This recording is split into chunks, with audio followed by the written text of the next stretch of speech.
Do it. Love it. Strong arm. Yeah. All right, so I guess they want us to get started here. So Well, we gotta wait for the high sign from Steve. he just gave me it. Yeah. He just gave me it. Everybody out there in the room and on live stream watching us out there in the internet. My name is Matt Knowles. We're here with some great creators at Daytona Beach Comic Con. We're going to be talking about tips and tricks for how to get your project noticed. Purposely assembled this group of people right here because you've got a good cross section of creators and publishers, so you can get a whole lot of different thoughts about how to get your project noticed, the do's and the don'ts. So we're going to go right down the line. We're going to start off over here. We go back to my little notes here. That's one thing, is make sure you stay prepared. So actually, we're going to go this way. From Scout Comics, we have the editorial director, Andrea Molinari. From Cosmic Times, we have publisher, Pierro. Woo! On the end, we've got prose writer and comic writer and screenplay writer, Engle. And then right beside me, I'm not going to list all the comic titles that he has because if I did, the panel would be over. But right beside him, we've got comic writer extraordinaire, Jonathan Hedrick. So, like I said, one of the things we want to Hold on, and right next to me, from the 72 Creations, we have Matt Knowles. Yeah. So one of the things that, like I said, the reason we brought these people in here is because there are different things that each one of them has done to be able to get their projects noticed. And it's neat when there is no one way to make your project excel. And it's been cool watching every one of these people in here, like met every one of them a long time ago, and seen them all on their journey kind of rise up. And again, when I say that about Martin was in this longer than I've been, but I've seen Martin do different things since I've met him to try and make sure.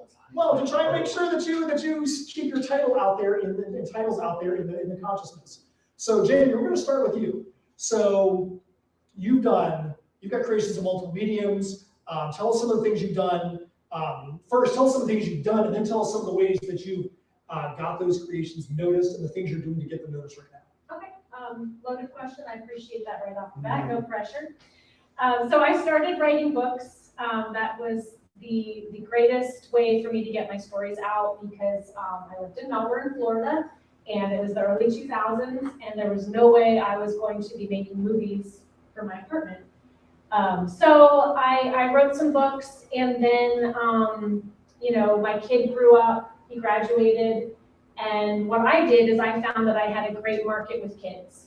So I would go into the schools and I would talk to kids about bullying, about the power of their words, about life and literature, and that progressed into some other opportunities, like Dreadlands talks about STEM science because it's wolves conservation. And then Metal Mouth is my book on voice, so I teach kids how to find their voice personally, plus that they have a voice in their storytelling. So from there, my oldest son graduated, and then I kind of got that screenplay bug again. And I started studying, and through a unicorn experience and a little help from God, got connected with an entertainment attorney. And then a year later, sold my first screenplay. And in that time period is when I worked with Keith Rommel from Blood Moon Comics to release one of my TV shows into comic form. And that's now optioned in me, looking for funding. So kind of not all over the place because it's all storytelling. Like we talked about, it's all storytelling, and sometimes you have to leave the medium that you think you're supposed to be in and find something that's actually going to get more eyeballs on your work. And that's what I found switching to romantic comedies, which is what my first film is and what my first traditionally published book will be, is in the romantic comedy genre. Figure that out. So so maybe I just encourage everyone, just write. And then, find where people connect with you. And then that might be an open door to the other things to have an opportunity to shine as well. So Jonathan, we're going to go to you next. So when I was saying that he's got a lot of comic titles, why don't you give everybody all the comic titles you have and tell people what you've done to be able to get so many different publishers to actually pick up your titles. All right, yeah, thanks, Matt. So I'm Jonathan Hedrick. I'm a comic book writer. Titles include Freak Show Night, The Recount, Capable, Quicksand, The Space Cadet, and more to come. Other ones I don't want to bore everyone, but yes, I've had a bunch of different titles across different genres and different publishers, and I'm super grateful for that. And I think a lot of that is owed to networking, and making comic books, much like a lot of other art forms, you can be very talented in many different areas, but it requires you to go beyond your comfort level and have to ask for help. You can't be in your own personal silo and isolate and expect to be successful. Yeah, you could write, draw, and pay for the whole thing to be printed yourself, but if you're not mixing around with other people, going to conventions, going to signings at stores, or what I like to say, beating the streets, you're not going to go very far. So I think what helped me is, I met people who knew other people. I'd go to these conventions that weren't maybe the enough money to retire from, but I still met someone who down the road, helped me out, and knew someone, and through that, I've been able to work with different publishers, and it's a lot of keeping your side of the street clean and trying to stay humble, and not thinking that anyone who has more or less experience than you knows more or less. Just being open-minded and trying to absorb as much information as possible. Thankfully, a lot of people have done this before me, and I can watch what they do and emulate what I think might work for me, and maybe not do what might not work for me. Good stuff, good stuff. So now we're going to go over here to Martin. So I think, and correct me if I'm wrong, I think you've been in the industry longer than anybody else that's up here. Maybe. And I started in 2000. Technically, my first book came out in 2009, but I formed my company in 2008. So does that meet everybody? Yep. Okay. So you worked with a lot of writers and artists through having Cosmic Times. Yes. So what are things that you look for on a positive note when somebody wants to work with you, whether it be a writer or an artist or a submitter, that makes you say, this is something I would want to actually bring into the Cosmic Times family of titles? Well, that's interesting because I started in 2008 just to publish my own works. And then I realized a business can't work with just one or two titles. You have to grow exponentially. So I started taking on a lot of different titles from a lot of different folks. Some worked well, some did not. And through the years, there's been fluctuations. I'm kind of at a point now, I'm kind of a boutique publisher. I'm publishing back to publish my own stuff. And I'm having, at that point now, I'm looking at new writers and new projects to take on for next year. And one thing that I've been noticing that's kind of, and back to keeping your house clean, turning me off is everybody's got an opinion. Everybody's got a political opinion. And I don't mind if you share your political opinion, but if you're sharing it with like hatred and vitriol, that becomes something I can't work with. Not because the guy, it could be a great book, but I can't, with any good conscience, put Bob Smith's book out, and then people look him up on Twitter, and he's like, F this guy, and I hope he dies in a garbage fire. Like, whoa, Wow. I can't, so That was very specific. Who is this Bob? Bob Smith, if you're watching. Really? So, and that's actually, I had an artist that I hired, and I enjoyed working with, but man, as COVID hit, he's lost his mind, and the stuff he was putting online, I just can't. So again, keep your house clean. Talk other people up. Don't talk anybody down. And I don't mind a good political joke here and there, but make it a joke. Don't be angry and mean and vicious. But it's become people's lives that wasn't like that 10 years ago. And so that's becoming an issue when I'm looking at who I want to work with. Even just hiring an artist that it becomes something I don't want to associate my brand with. So that's something I look at. So, about getting noticed, you might get noticed by making death threats to some political figure, but it's not going to get you noticed in a positive light. So what is one of the things, and you know exactly what I'm getting at, what's something you're doing positively right now in the year 2022 to try and get your projects noticed? TikTok. That's right. Yeah. Well, somebody's on TikTok too with their weekly things I love. I realized I need more content. And I know videos is kind of where things are going with Instagram and the Reels and Facebook and the Reels and YouTube Shorts. And so and my daughter and I love the corns. We love all that stuff. And so I felt that was an app. And also, as far as the board you with social media, it's not so algorithm based as some of the other apps are. So it's easier to get your content noticed on, say, TikTok than Facebook, unless you're going to pay for the ads. So I started creating content for TikTok that then I could port over to Reels. And so I use that as kind of my launching point to create my videos, and I'll post them there. And some will get a couple hundred views, some will get 5 views, some will get 1,000 views. But then just because I only got 5 views on TikTok, I may get 900 views on Instagram, 2,000 views on YouTube Shorts. So I don't look at it as just solely for TikTok, but I use it as my launching point for creating content. Okay. And I did learn this. I think we all know this. You just can't constantly buy my book, buy my book. You got to do other stuff on there too, Princess Leia. Every now and then. Yeah. Andrea said, "Why do you know I need Princess Leia?" Because he's on TikTok. So then we're gonna switch over to Andrea. So I'm gonna ask you this question in a little bit different angle. So Andrea, you're the editorial director for Scout Comics. And recently it has come to my knowledge that you've got, over 100 different titles that you've got editorial oversight on.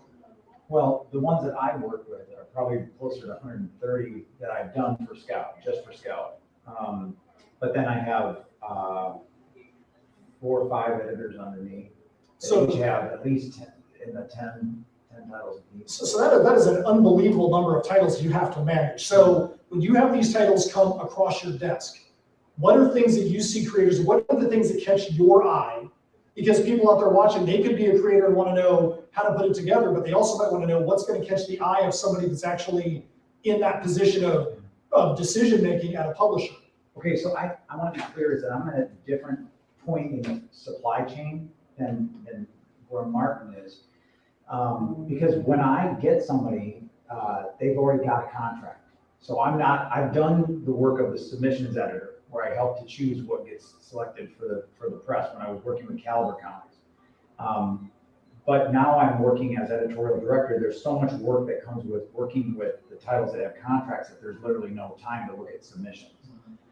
That doesn't mean that I don't help point people to the submissions, like we had a conversation earlier today. But I'm going to tell you about what my experience is as an editor and as an editorial director. And one of the things that I really look for is a writer or a creative team that is open to input. Like for example, I work with Jonathan. Jonathan is I love working with him. It's fun to work. We have good, intelligent conversations. He doesn't always agree with me, and nor does he need to. But when you have a creator that is open to dialogue and honestly looking at their own work, listening to people's feedback, understanding that the feedback that's given is given from a good place, care and concern and love, really,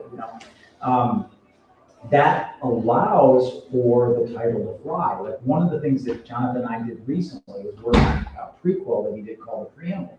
And after I read the script, the first version of the script, you may remember, I wrote back and I was like, Jonathan, this is the best thing I've ever read. It's superb because it provided the gravity for the entire series. It's like, dude, you just built a new basement for this skyscraper, because we're talking, we know that there's going to be 3 story arcs, 3 trades that are going to be built on this. And the foundation that he laid in that prequel takes the intensity, the emotion, the meaning of the story to a new level.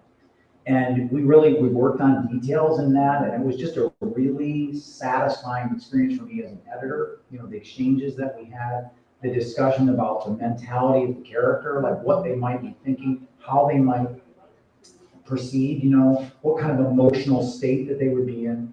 And that kind of thing, when you have creators like that, it's such a marvelous experience to work with that and even when you go to sell it, when you go to promote it, when you go to solicit it, you have a unique perspective on that book. And I sell that book on my table now, and I can talk about it very passionately because, you have that joyful experience of a team working. So I would tell people, if I was going to give anybody any advice, is in kind of echoing what Jonathan said, is this sense of team, and listening to other people, engaging with other people. You don't always have to agree. That's very important. You don't necessarily need to agree. And ultimately, as the main creator, there has to be a time where you say, no, I think this is where we're going to go. And that's okay. That is absolutely okay. Because no one knows that vision like the creator. And hopefully what the rest of the team, whether it's the writer, another writer, like if you're doing a co-writer, it could be the editor, it could be the artist, it could be even the letterer, because Jonathan, I'm sure all of us will say, the letterer can even help you understand the beats of how you read through a given page in a way that maybe you hadn't even thought of as the writer. But saying, let's break this up and drop it in this way, forcing the reader to experience it in a different rhythm, like a different cadence than what might have been in your head. But that sense of being willing to listen to a creative team and open to that, I think that's where you're going to have great success. And I think Jonathan's very good at that, and I can say, I'm saying this with Jonathan, picking on him a little bit, but we've worked together for some time now, and he's very good at that. And I think that the results of that, show. And we've been doing quicksand. You mentioned quicksand. We're working on that too. That'll be out next year. Well, Martin, I've already kind of covered this with you, so I'm going to kind of skip over you and go back this way. So one of the things that's neat about everybody that's up here is everybody does fun stuff with their creations. So I'm going to start with you, John. What's something that you've done that you think is either fun or original, either just in the product offerings you have or a fun way that you have promoted the products that you have? Yeah, I'm glad you mentioned that. And to segue off of Andrea bringing up quicksand. So that's a story I'm really passionate about, and the elevator pitch is this hole in Egypt in the sands near the pyramid opened up one day. Monsters came pouring out, attacked the city, ran back inside. So the governments around the world send this team into that hole to discover what happened, because they don't want it to happen again. So I had mission patches that they actually wear. It's really cool. They wear it in the comic book, but then I also had them made as a stretch goal reward for my Kickstarter, and they're woven patches. And they have instead of the characters, they have the actual creators' names on the patch. And being a big fan of the space program, growing up in the Space Coast, I collect those patches from the different missions. So it also, going back to being passionate about what you're putting out too. I love the mission patches, and I thought that was a cool way to have an in-universe theme that people can have. Yeah, we do the same kind of thing where we have a leather worker that does themed merch. We did a woodworker that did some themed merch. And yeah, we always are about how can you take it outside the pages of the book and make it exist in a meta way. Yes. Well, I want to say this. My desk, my Mac is here, my keyboard's here, my soda's always right here. I think it's Canary One. Yes, on your coaster. Yes, So your product sits on my desk, remind me. Thank you. That's awesome. So Jamie, I know you do a lot of fun, original things. So tell us people how you promote your stuff and other ways to get eyes on what you're doing. Sure. I actually, for Dreadlands, there's a character, Scalvia, and I did a cosplay photo shoot with her. She's like a werewolf Viking princess. So that was really fun, and I have those pictures, of course, and do some videos with that. For my comic, The Nine Circles, it's like a supernatural western, so I had to make poker cards. So I've got decks of cards, and each suit is one of the 4 main characters. Obviously, I like merching. Yeah, and I just try to make it fun because, like I said, a lot of my books are kid-friendly. My comics are not. And so for the kid-friendly realm, I always try and have something for them to take away. Coloring sheets for my characters, crossword puzzles. I have a new passport idea where it's one of the pages, it's a passport on the front and same size, and then each page is a different world, a different book, and there's space for the kids to draw a little image of their favorite part of the story, and there's lines for them to write something, and then a spot for the sticker. So it comes with a little paper suitcase, which is like one of those party favors for weddings and things. And then a little package of stickers so that they can kind of travel to each of the worlds and just make reading fun, And I know you said your artist did something really cool for you guys for this show, right? Yes, Cool as Heck is the artist, and he made us these amazing baseball jerseys, and have our names on the back and the 9 circles on the front, and it was fun. It was fun to just kind of get some attention, and then that brought people to the table, and I don't know, just making it an experience, networking, making your stuff come out of your story. Just, it's all about the experience, because there's 1 million new books published a year. So you're not just competing with them, you're competing with, you know, the Great Gatsby. You know, like the books don't go away. So how can you build your tribe and create an experience for your readers, like you do with your cosplay, to want to come back to your world? I think that's the key.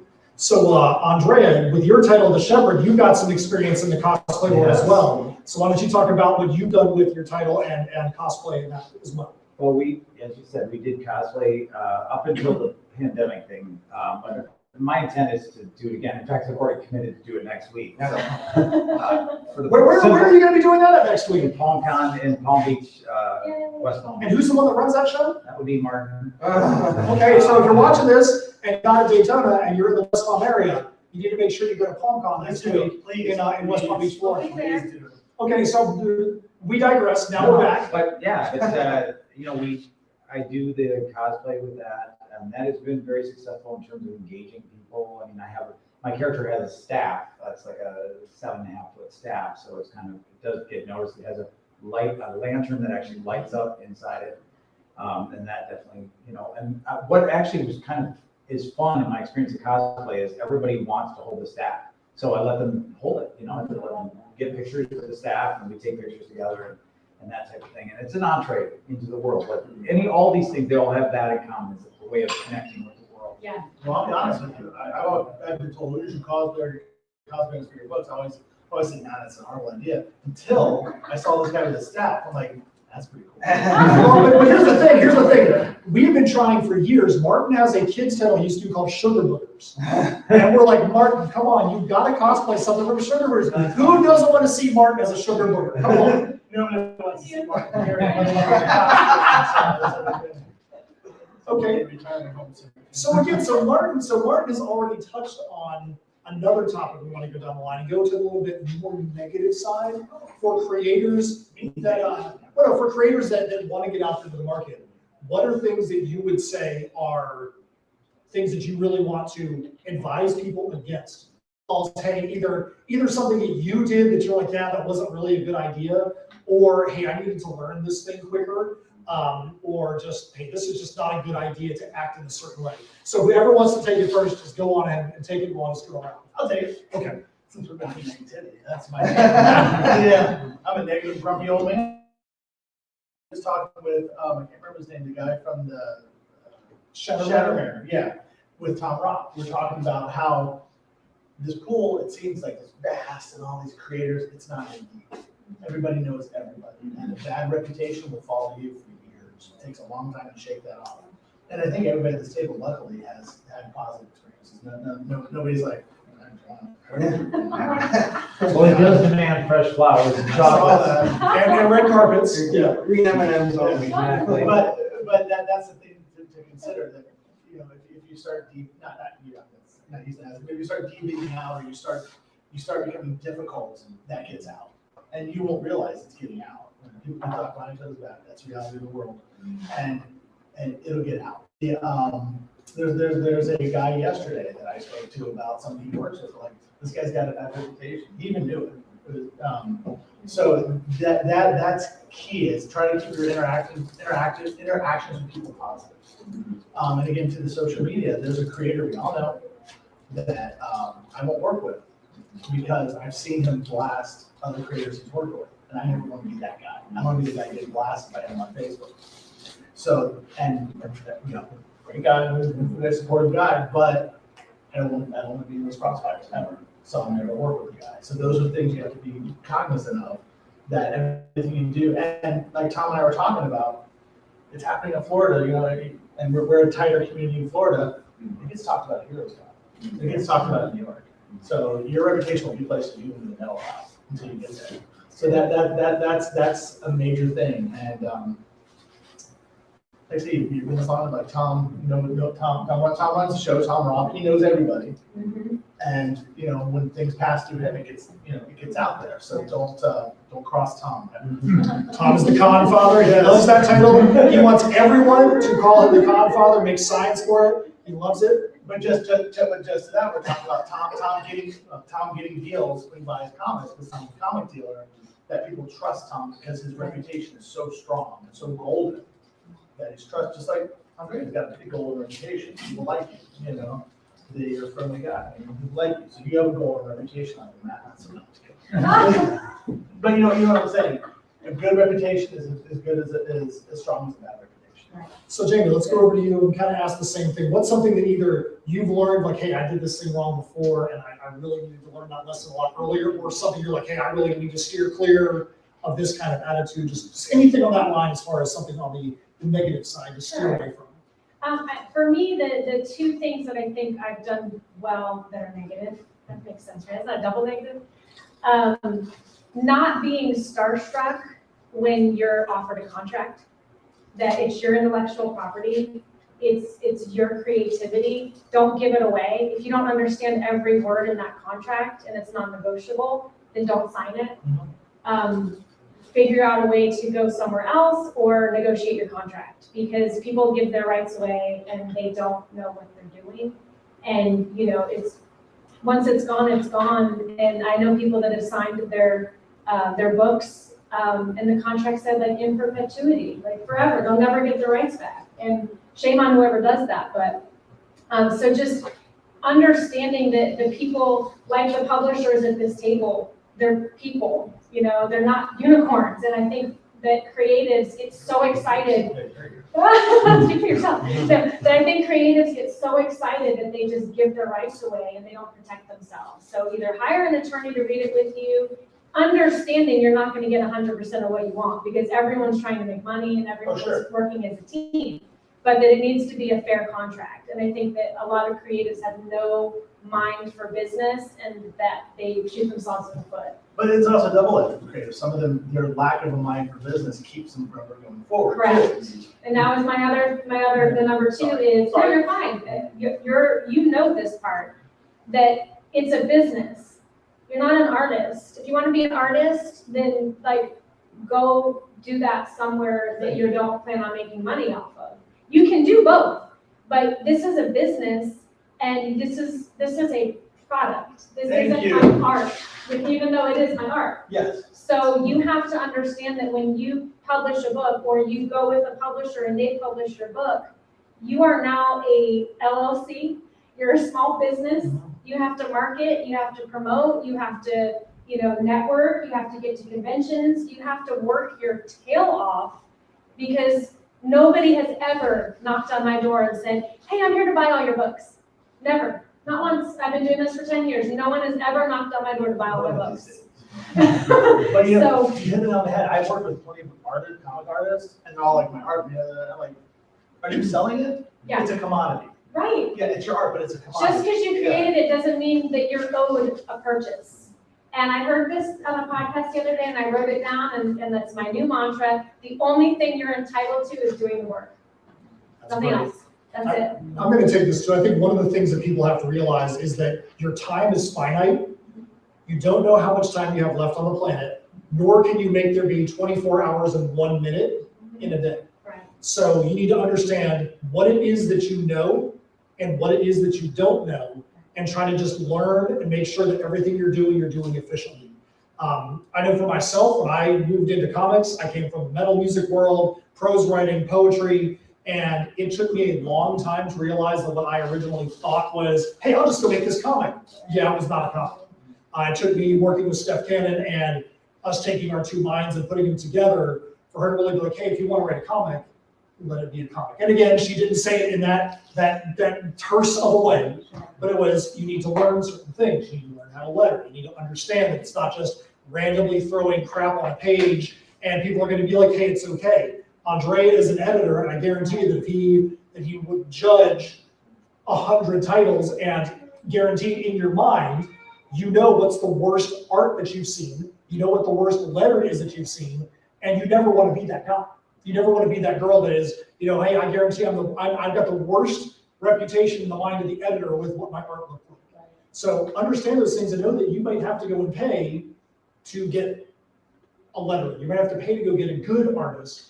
Now, on the flip side, what you're saying, if you're an artist, I think one of the biggest problems is I think that while art is great and people should be getting paid hundreds and hundreds and hundreds of dollars, most of us are in this layer of the independent comic book. And if you're an artist and you are charging too much for what you are doing, you're basically ensuring you're never going to get work from that writer again. Because if you're writing an independent comic and it takes you $10,000 just to put out a 24-page issue, that independent person is probably never going to sell $10,000 just to make it back to even. And none of us, like you said, this is a business. None of us is in business to lose money. So the team has to work together to find a reasonable level for everyone that's in there. Do you guys feel the same way about that? So Andrea, what is something that you hope to see people kind of move away from when it comes to the negative side of things? Yeah, I mean, I guess the thing that comes to mind is I would counsel people to let go of the ego thing. My background is in the Greco-Roman world, and so I think of like the famous triumphs when the commanding general they would conduct this parade into Rome. And they said that the general rides in this chariot into the city, and there's a slave standing behind him, and he whispers in his ear, "You are only a man." When you're getting all these accolades and stuff like that, I think it's really important to, in your own mind, understand that what you are doing is you are a storyteller. And, there have been many before you, and there will be many, hopefully, if we don't blow ourselves off this planet, Right. After you. And that I think it's wiser and saner to focus on the joy of creation. Do the best you can. Obviously, it is a business. You want to try to have opportunities, and you should, make the effort to try to get those opportunities and make the most of the career that you have. But I think it's dangerous to allow the ego to become out of control, because first of all, no one wants to be around that. And so you become isolated and you lose profound things, but it's in that being open and humble that you will find great family will come to you, family that you can literally make.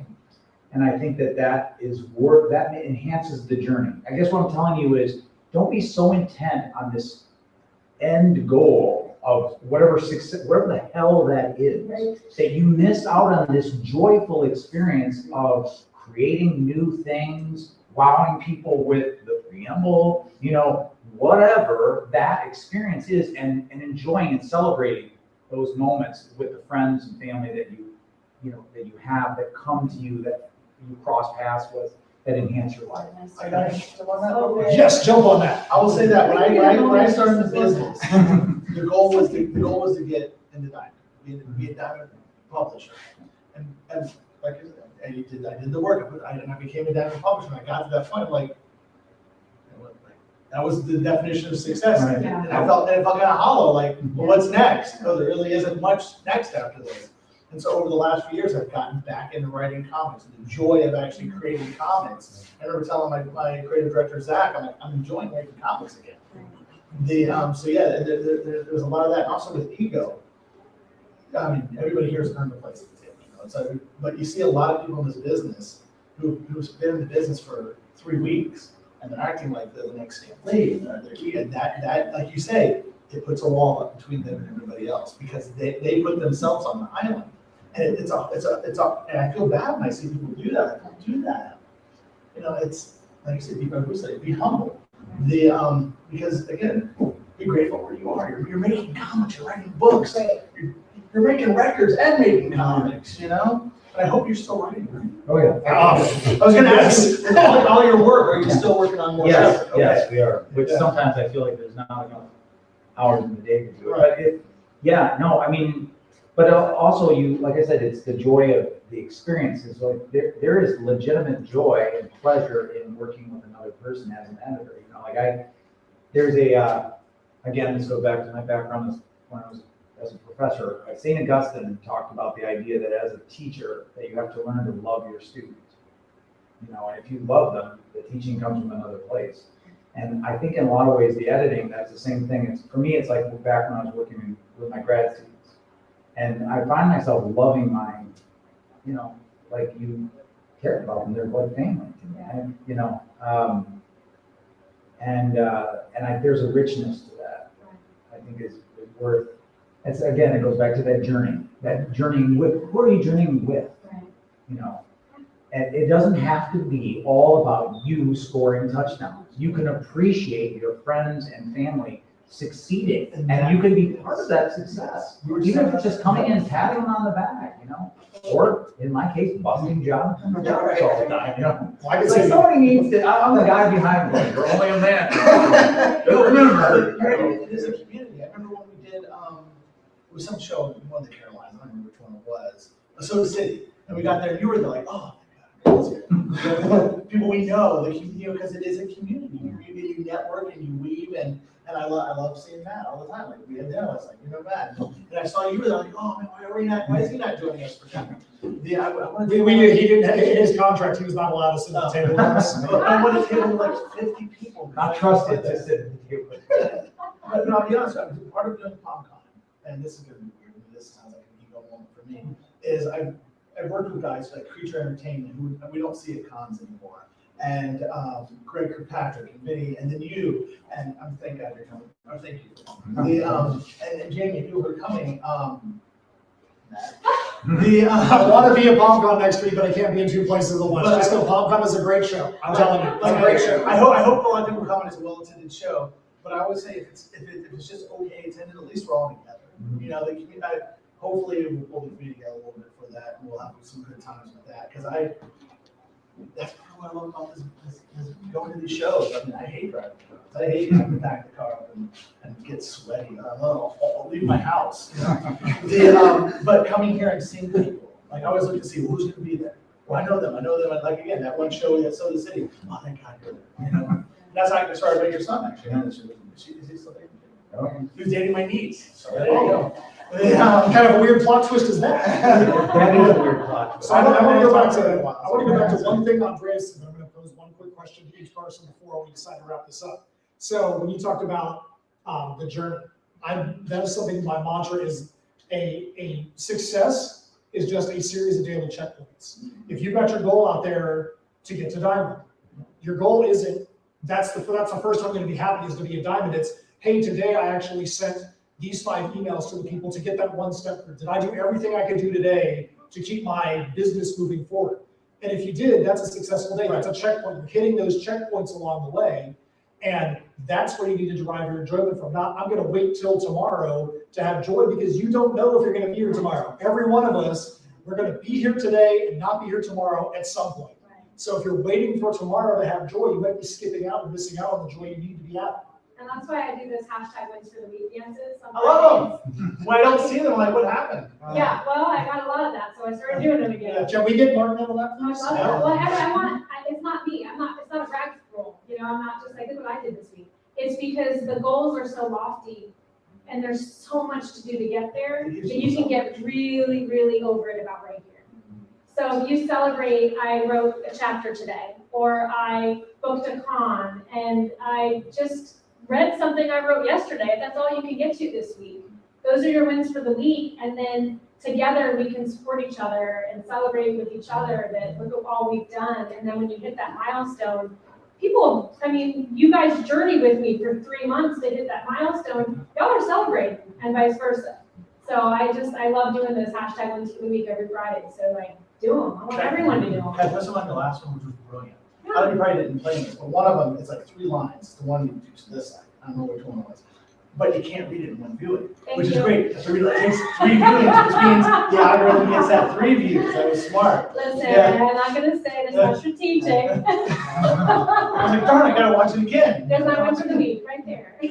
So Congratulations. So if somebody's watching this panel, and you were like, if there's one thing that I can impart to them as a creator, that I want to make sure that they have in their wheelhouse to help them be a better creator, what is something you would say? We'll start with John, because I feel like everybody else has had a chance. That's all right. I'm sorry, Bob. Yeah, what is something you would impart to them to say, hey, look, try to do this thing, and it's going to make you a better creator? Celebrate the small wins. I think that everyone said that at some point on this panel, in some verbiage or another. But yeah, celebrate those small wins, because sometimes when you get to the bigger win, like being a diamond publisher, you're like, and no one, so there's no ticker tape parade after that. It's like, now what? So was there. Yeah. To me, sometimes the biggest joy of the comic books is just finishing that script.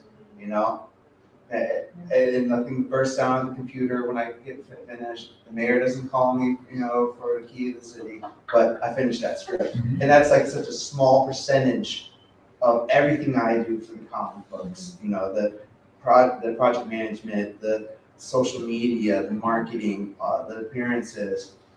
Sometimes it's just nice to just write. Ironically. So Jamie will come back over here to you. So what if there's one thing you would tell people out there, what would you say to them about something they can do to be a better creator or more knowledgeable creator? Obviously, I go in twos when I'm told to do one. So one is, I heard this when I first started writing, and every time I've wanted to burn my books, I have said this to myself, and here I am. The ones who make it never give up. And I have grasped onto that with my dear life so many times, because I have friends that are not writing now. We all started at the same time, and they gave up, and I'm moving forward and opening new doors. And then the other thing is just never think you're good enough to not get better. All right, over here on this side. We'll go to you first, Martin. That was mine. Ha! We'll go to you then. Come up with another one. No, I want to go on that. Okay. I recently reprinted the first book I ever published, and I toyed with relettering it and actually rewriting it, because I know when 11 years ago, 12 years when I wrote it, I want that. It's not that good. No, you should buy it. You need to pay for the new one. So. Right. But I decided not to fix it and to put it out as is, because it cost me, and B, to make that mark. This is where it started. This is where I am now. And I do find with Kickstarter, and I'm getting too into this, there's a certain level of mediocrity that's celebrated with Kickstarter. If your cover's nice, your interiors will have to be that great, and you'll keep selling comics. So there's no motivation to get better. But my thing is that if your book you put out last year, if the book you put out this year isn't better than the one you did last year, you've got a problem. You're not growing as a writer. Like you did Recount, I thought was great, and then here's everybody saying the preamble's better because you from writing probably the first one, now you've grown as a writer, and so that's all. The only thing I say is always, if you're not getting better, give up, do something else, because you're not. No one's perfect, and you're going to keep striving to get perfect. You're never going to hit it. You should keep striving. So what about you, Andrea? What is something you would kind of advise you to do? I think it's very similar. The word that came to mind was just evolve. Allow yourself to evolve. Don't be afraid of that. I think a lot of times we think we have to be spectacular right out of the box, and I don't think that's true at all. I think just we can be paralyzed by trying to be perfect. And I think that just giving yourself a little bit of, we're all, believe me, all of us creators here are hard on ourselves. All of us. We all have these existential moments, usually at cons, especially if we're not selling anything. Yeah. Like, what am I doing with my life? It's like, here I am. But giving yourself that room to evolve, I think is key. So I'm going to say something that's very practical that I think steps backwards from all this, is when you work every single day, literally list out to start the day, here's everything that is on my mind that I think needs to get done today. It doesn't matter if it's send an email. Every single thing that you can do, and every time you do something, check it off the list. I can tell you there's been so many times within Sim where Steph and I will get to the end of the day and we're like, it doesn't feel like we did anything today. What happened with today? And then we're like, dude, we literally checked 15 things off the list today. Okay, maybe the day wasn't that bad. And then there may be some things that are on the list we didn't get to. Those things might go up to the top of the list the next day. And that's a thing that happens every single day. It helps keep you on track. It keeps you focused. And if you're looking at that list all day long, then there's a much less likely chance that something is going to slide. If you have to get something to Andrea and you don't have that in front of your face, knowing, hey, Andrea said I have to have this thing as an editor back to him today, you might slip because you got these other 10 phone calls that come in and other things. Keep that list in front of you and just every single day add to that list. That's where you're going to be able to get some of those small victories that you can celebrate every single day. Well, do what I do. I make a list. I use reminds on my phone, but I don't check everything off till the end of the day because I feel good going, I did that. Serotonin. Yeah. All right, so we've come to the end. So before we go, we're going to go around really quick. Andrea, I want you to talk about really quick what it is that you have coming up, where you're going to be, and how people can get in contact with you if they want to submit to you, or if they want to follow yours, Title the Shepherd? Yes. Well, again, you don't submit books to Andrea Molinari. Please That would be, don't. that would be scoutcomics.com, which has a submissions page on scoutcomics.com. If you want to reach out to me, I am a freelance editor as well as editing primarily for Scout at this moment, but I do freelance as well. And that you can find The Shepherd Comic, and that would be Facebook, Instagram, and then The Shepherd Com on Twitter. I'm not doing TikTok, and I'm kind of drawing the line because I hate social media in general, and can barely do that, which I'm doing, so I'm not going to push it too far. I guess that's So where are you going to be? Where are you going to be Oh going? yeah, it looks like Memphis is going to at PalmCon next week, and then Memphis the week after that, and then they're trying to twist my arm behind my back to go to New York City. I'm like, you know, I'm tired. I'm not as big a fan of New York as I am of Atlanta, so, but I guess too much of a southerner, but yeah, so, and then I'm working on a couple of new volumes of the Shepherd. So. Awesome. They can get that at scoutcomics.com. So comics.com. All right, Martin, what about you? Where are you going to be next week? I already know you're going to be at PalmCon next week. Not a setup, I'll be running the show. Right, so are you going to be be doing any other shows? The only show I have scheduled for the rest of this year is like a library show the weekend after PalmCon, and I'm taking the month of October off to celebrate my birthday. I do want to say, I had him edit something for me, it was amazing. He did a great job. It was really tight, it was like a 12-page story. He did a great job. So as far as a freelance editor, invaluable. I just wanted to say that. But yeah, cosmictimes.net for all the stuff we're out coming up. Like I said, don't look for much in the month of October. What about if they want to follow you on TikTok? TikTok, everything is either Cosmic Times or Cosmic Times Comics. You go to cosmictimes.net, all the links on the bottom of the page, you can link to my TikTok, my YouTube, and all that cool stuff. And and when you're at cons, you do good social media too. I just want to say that. Sorry, I just want to.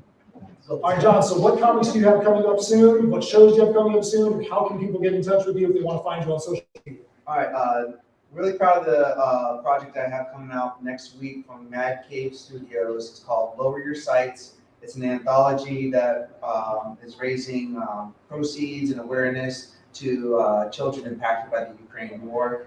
And I was honored that I was asked to write a 6-page story that's included in that among many talented writers, artists, and even Ukrainian artists who have submitted to that project. So That's next week? next week on the 14th, that'll be in comic book stores or at Man Cave Studios website. Then I have two one-shots coming out from Source Point Press in October, Hyper Aware and Caffeinated Hearts. Those are the titles. And then right now, live, I should mention this, Capable #5 on Kickstarter. There's 10 days left to back it, so please, still trying to reach that funding goal. November 30th, my first issue of Dream Master, which is my new project with Black Box Comics, which is the first project I've been hired to write. It's not an intellectual property of mine. Someone reached out to me to flesh out their creative idea. That comes out. It's an ongoing series. And then next up, I'll be at Ancient City Con in St. Augustine, then Melbourne Touring Comic Con in October, Krampus Con in Cocoa Beach in December. Yeah. Wow. Okay. I think that's the inaugural date of Nothing Krampus catches your Con. attention. Yeah. And then people can find me at jonathanhedrickcomics.com. There's links to all the other things there, including links to buy, my Scout books. You can get to Scout from there and other places. Remember at the beginning of this panel, I said, this is why I'm not going to list all the books he's doing? I don't even know about half of those things. I feel like we're in double digits right now. I'm on this Kickstarter. All right, Jamie, same thing to you. So what do you have coming up? What shows are you going to be at? How can people get in touch with you? My next show is PalmCon, which I Everybody's going I put into my calendar incorrectly. It auto-corrected it to PalCon. Get So that all I the was time. calling it PalCon for forever, and my artist was like, "What the hell is PalCon?" So I'll be there. Sounds like a happy place. It does. I Come on, Pal. think we should change it. Coming out next, I have a one-shot off of Keith Rommel's comic from Blood Moon called Gaijin in Tokyo. It's based off of a short story I wrote when I was living in Tokyo in 1999. It's like a supernatural crime story. And then I'm speaking at the Florida Writers Association Conference in October, I believe, so I'm excited about that. I haven't been there in a while. And then book-wise, I am editing Dreadland's The Blood Moon Book 2, and my first feature film goes into production mid-October in Colorado. It's my romantic comedy. Are you allowed to tell us what the name is, or is that not something you're allowed to say? You know what? It's called Just Shake. I've sold the book rights, so I'm allowed to say that now. Good. Well, now people know what to look for. Yeah, Where are you and doing that? I'm at jmengle.com, super easy. Okay. Now, where are you gonna be that? Oh, sorry. All right, so next week I'm going to be at Ocala Comic Con. We'll be on the floor, but also be hosting some panels. I've got some really cool panels at that one. After that, we'll be at Andrea's favorite show, New York Comic Con. We'll be up there. Then right after that, we're going to be at Renninger's Scream and Steam for the biannual Steampunk Festival, Sci-Fi Pop Fest. We're going to be at that in November. I'll be doing the 7th annual Bearded Brown Coat Black Friday show that starts at midnight. Then we'll be at Spookala's Spooktacular the weekend before Christmas. That's going to be a ridiculous show. So that's all the shows are going to be at. As far as creations, we're going to have Heirs of the Seal of the Perilous Prospects Book 2 is going to be on Kickstarter coming up really soon. Super, super excited about that. As you can see, we've got a copy of Book 1 that's up here. It's the next arc in the Heirs of the Seal War saga, sci-fi, it's apocalyptic sci-fi set in the steampunk world. Really happy with the way that book is coming out and the art team that's on it. We are also working on Misfits Clubhouse, the next issue that's going to be coming out on Scout Comics on the Scoot imprint. It'll hit Kickstarter first, but then later on in 2023, we'll actually have that book going on to onto the Scout publisher as well. And then we also are going to be in Holiday Spirits 2. It's an anthology. It's going to be the second one of those. Has a really fun story that's going to be in there. Steph and I co-wrote that with Kurt Belcher, and then Alan Colorist has done a magnificent job to bring that story to life. And then if you want to find us, go to /InSim on Facebook. You can go to InSim Creation. That's IMSYM. InSim Creations on Twitter, that thing. And it's InSymmetryCreations.com on Instagram, and also on InSymmetryCreations.com as the website. You can get our music videos, links to the metal albums, all the comics that we've done, all different kinds of fun stuff up there, including the collectible colored vinyl. We have 2 different versions of the collectible vinyl CDs. Steph writes all kinds of columns for Fangoria, Creepy Kingdom, Horror Geek Life, Horror Buzz. We've got all those things linked up there. Go up there, have fun with it. And we all thank you for coming out and listening to this panel. And we hope you guys had fun. And we're out. Are we cut?